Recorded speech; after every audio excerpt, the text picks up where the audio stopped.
semuanya. Pada kesempatan kali ini, saya akan membahas salah satu contoh penerapan ekonomi kreatif yang ada di daerah sekitar Universitas Muhammadiyah Surakarta, yaitu usaha baget ala-ala. Usaha ini bergerak di bidang pembuatan baget bunga dan hadiah yang dirancang secara kreatif dan menarik. Baget ala-ala menjadi salah satu wujud nyata dari semangat kewirausahaan dan kreativitas anak muda dalam mengembangkan ide menjadi peluang bisnis. Melalui inovasi dan desain yang unik, usaha ini tidak hanya menawarkan produk bernilai jual tinggi, tetapi juga mencerminkan bagaimana kreativitas dapat menjadi sumber utama dalam membangun perekonomian. Hal tersebut sejalan dengan konsep ekonomi kreatif, yaitu sistem ekonomi yang berbasis pada ide, inovasi, dan kreativitas manusia sebagai faktor utama dalam menciptakan nilai tambah. Ekonomi kreatif juga berperan penting dalam pemberdayaan masyarakat, khususnya di Surakarta, yang kini semakin dikenal sebagai salah satu kota yang mendukung perkembangan sektor kreatif. Untuk mengetahui lebih dalam mengenai bagaimana penerapan ekonomi kreatif pada usaha lokal, berikut hasil wawancara saya bersama pemilik usaha baget ala-ala. Halo teman-teman, perkenalkan nama saya Zahra Hendrika Putri, mahasiswa Universitas Muhammadiyah Surakarta, Prodi Pendidikan Akuntansi. Hari ini saya akan mengajak kalian untuk melihat pelaku ekonomi kreatif di sekitar Universitas Muhammadiyah Surakarta, yaitu bisnis baget ala-ala. Sekarang saya sudah bersama dengan Kak Owner. Dengan siapa, Kak? Dengan Linggar. Dengan Kak Linggar. Nah, Kak Linggar, kita mau tanya-tanya seputar bisnis Kakak. Bisa diceritakan awal mula bisnis ini terbentuk dan apa yang membuat Kakak tertarik untuk membuat bisnis ini? Oke. Untuk yang pertama, awal mula berdirinya usaha baget ala-ala ini ya. Iya. Ini tuh kayak sebuah kebetulan aja ya. Dulu aku juga ngerasain kayak di posisi kalian, kuliah gitu, terus di semester akhir ada sidang kayak gitu. Nah, di situ mulai kebentuk ide ya. Dulu kan kalau misalnya udah menjadi kayak semacam tradisi nggak sih, kalau temennya sidang kita datang ngasih bunga, ya betul kan? Nah, dari keterbatasan itu terbentuk buat aku bikin sendiri. Kan nggak mungkin ya misalnya aku ngasih temenku sehari udah ngasih berapa aja tuh kayak beban dengan sidang kayak gitu. Nah, di situ sih awal mula, jadi kayak aku ada ide, coba kalau misalnya aku bikin gimana ya, soalnya kan temenku banyak waktu itu. Dari situ aku bikin satu gitu, teman-teman yang lain pada ngikut, kayak minta dibikinin kayak gitu. Nah, dari situ ada terbentuk buat aku boleh nih gitu loh, wah kok ada peluang ya gitu.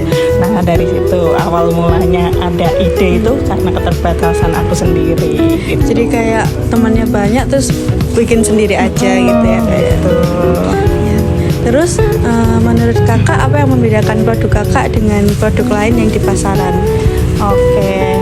Kalau untuk mengikuti bisnis bunga kayak gini kan tentunya sangat luas ya, Kak.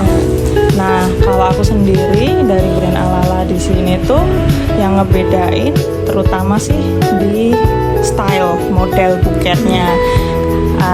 Kalau Kakak lihat di Instagram kami itu tuh nickname-nya udah ala-ala buket, terus bawahnya tuh ada tulisan kayak ini kayak gini nih, Kak.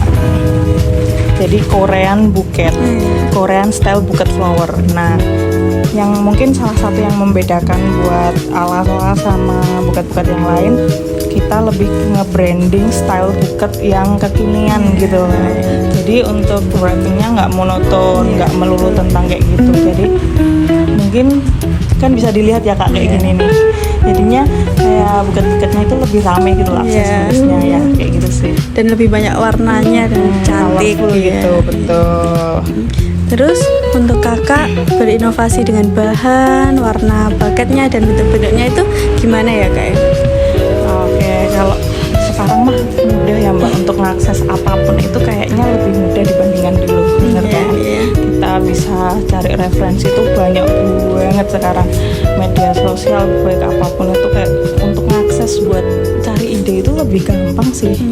Nah terus selain itu juga kreativitas ya kayak gitu lebih ke kadang seni kan kadang gimana ya kayak salah satu dari bakat nggak sih gitu loh. Jadinya beberapa juga autodidak sih, kayak kita belajar main warna aja, tone warna biar perpaduannya cantik kayak gitu.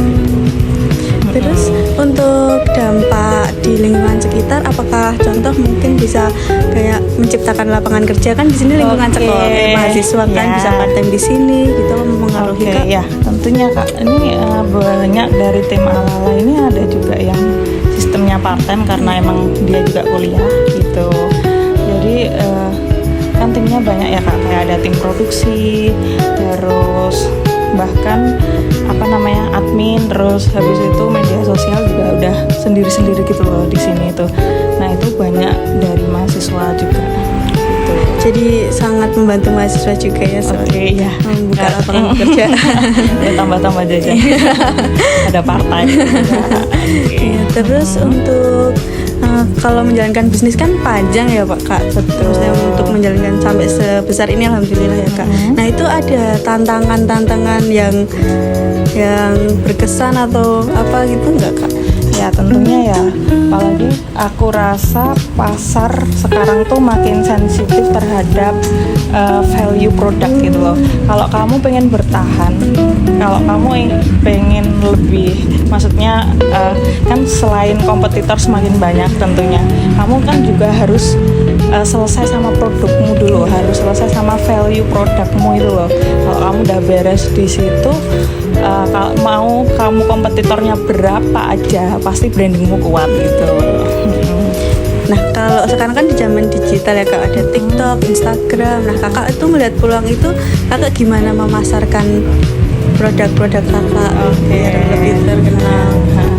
Kalau sekarang tentunya aku melihat perkembangan media sosial tuh orang tuh lebih suka ke visual, kayak misalnya kita lihat gambar, cerita dan lain sebagainya.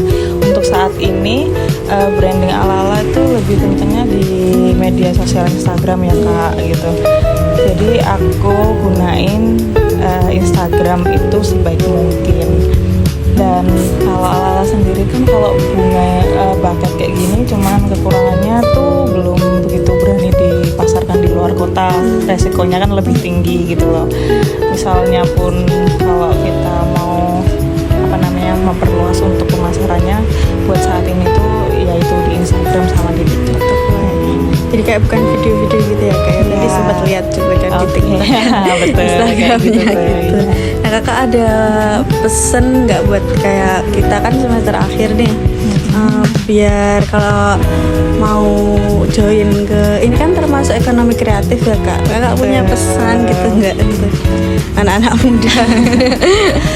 Ya tentunya sebisa mungkin kita membuka lapangan pekerjaan mungkin ya lebih oke gitu. Apalagi dengan perkembangan zaman yang dituntut buat kreatif gitu loh, apapun itu menurutku penting sih untuk anak-anak sekarang gitu. Terima kasih ya Kak untuk wawancaranya. Semoga bisnisnya semakin besar, semakin dikenal. Terima kasih Kak. Wah luar biasa banget ya cerita dari Bakat Alala. Dari wawancara hari ini kita belajar kalau kreativitas, semangat dan inovasi bisa membuka peluang usaha yang bermanfaat bagi diri sendiri dan orang lain. Terima kasih telah menyaksikan wawancara pelaku ekonomi kreatif di sekitar Universitas Muhammadiyah Surakarta. Sekian, wassalamualaikum warahmatullahi wabarakatuh.